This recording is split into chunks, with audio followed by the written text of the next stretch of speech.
आणि एक मोठी बातमी कल्याण मधून आपल्यापर्यंत पोहोचते। कल्याणमध्ये पावसानं रस्त्यांवर पाणीच पाणी झाल्याचं बघायला मिळालं। वाहन चालकांची तारेवरची कसरत बघायला मिळते। रस्ते तुंबल्यानं नागरिकांमध्ये संताप आहे।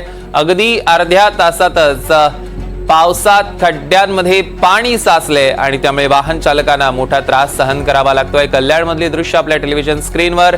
अर्ध्या तासाच्या पावसात खड्ड्यांमध्ये पाणी साचलेलं आहे। अमजद खान आपले प्रतिनिधी आपल्या सोबत जोडले गेले। अमजद, सध्या काय स्थिती आहे?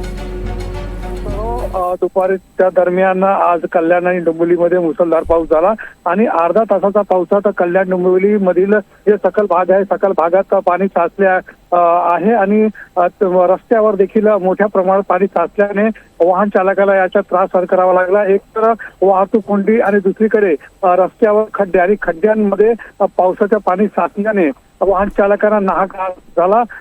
याशिवाय कल्याण जवळ कल्याण श्री रस्त्यावर प्रतिकूलजवळ एक बस पण बंद पडला होता, त्यामुळे देखील वाहतूक कोंडी होती। सध्या पाऊस थांबला आहे, परंतु रस्त्यावर पाणी साचले आहे आणि या पाणी साचल्यामुळे वाहन चालकांना याचा नाहक त्रास सहन करावा लागत आहे आणि नागरिकांची संतप्त प्रतिक्रिया महापालिका प्रशासनाविरोधात पाहायला मिळत आहे। सौरभ, निश्चितच अमजद यावर लक्ष ठेवून असतात, त्याचे अपडेट्स घेऊ। तुर्तास धन्यवाद।